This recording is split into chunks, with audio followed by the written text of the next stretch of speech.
Zanu PF bigwigs accused of rigging January provincial elections have embarked on a witch hunt to silence dissent and lower structures as infighting in the ruling party boils over following the disputed polls. But the targeted members are hitting back at the party bigwigs, threatening to expose a choreographed plan to seize the structures and topple President Emmerson Mnangagwa at the December elective Congress in favor of Vice President Constantino Chiwenga. In provinces such as Bulawayo, Matabeleland North, Manicaland and Mashonaland East and Mashonaland Central, there are rumblings of anger following the disputed polls, with disgruntled members warning that Mnangagwa will be the biggest loser if he fails to step in.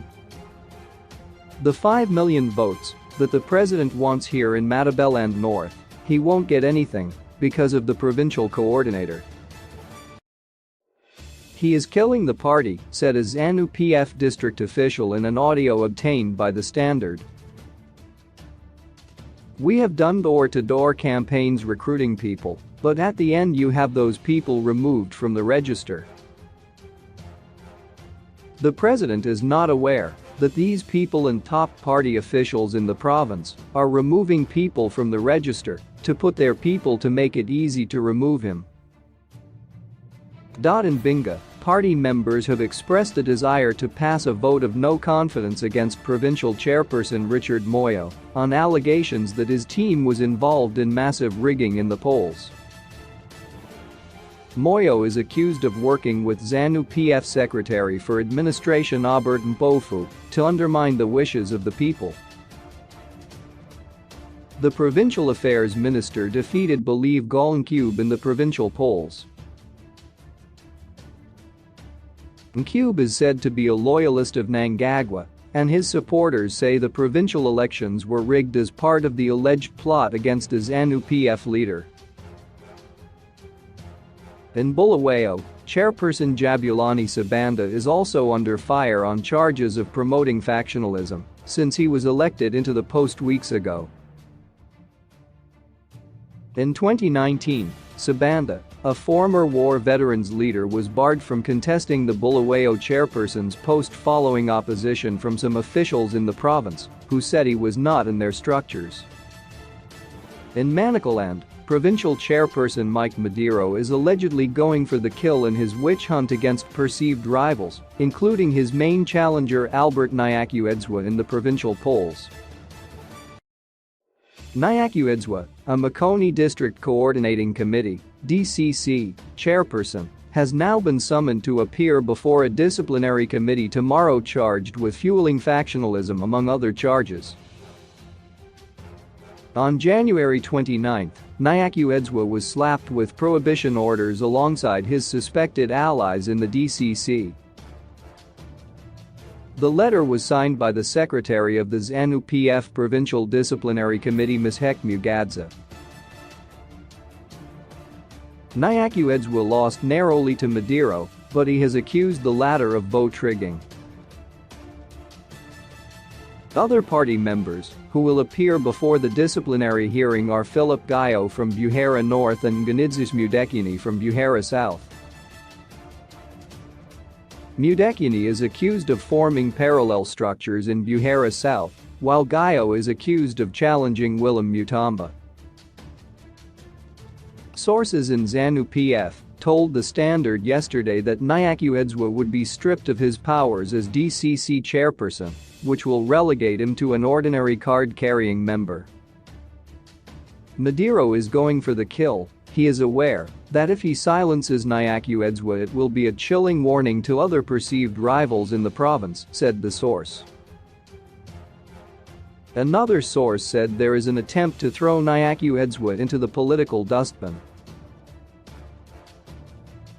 Madiro is said to be grooming his loyalist Tawanda Mukadza, whom he appointed as his deputy. Mukadza is the former Manicaland youth leader. Another source added that Madiro's attempts to silence critics will backfire against him. Remember, Nyakuedzwa had good votes, he was defeated with few votes, so Madiro should lead a healing process instead of what he is doing. It will be difficult to reach the 5 million votes, he added. Maduro confirmed that the province has moved in to stop dissent, which he described as gangsterism. Should I simply watch when there is indiscipline in the party? We need to act on such indiscipline. As a party we don't allow thuggerism and gangsterism, Maduro said. In Mashonaland East, provincial chairperson Daniel Garw, who is also a minister of national housing, admitted the chaos in the cell structures in some districts. We have cell registers that are in bad shape, and we need to correct that. In Muriwa district there is a red flag, Marandera also has a red flag, and part of Goramanzi has a red flag. We will correct that, Garw said during the Provincial Executive Committee meeting held in Marandera.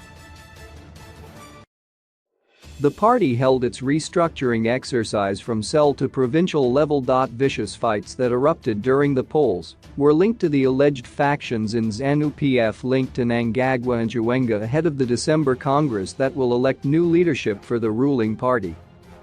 The two Zanu PF leaders have in the past dismissed reports that they were jostling for power.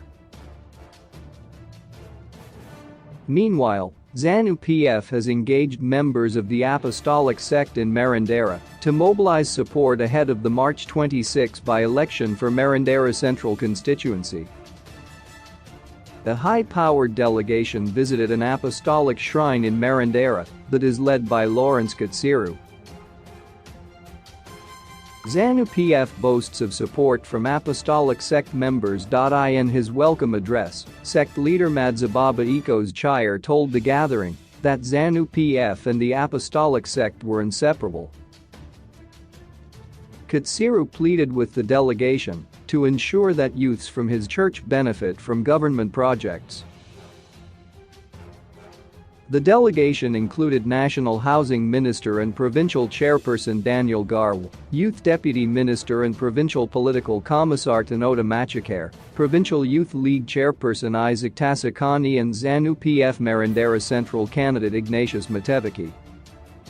Mateviki will be contesting against CCC's candidate Caston Matuu, MDC Alliance's Witness Musavazi, and independent candidate Carlos Pindire.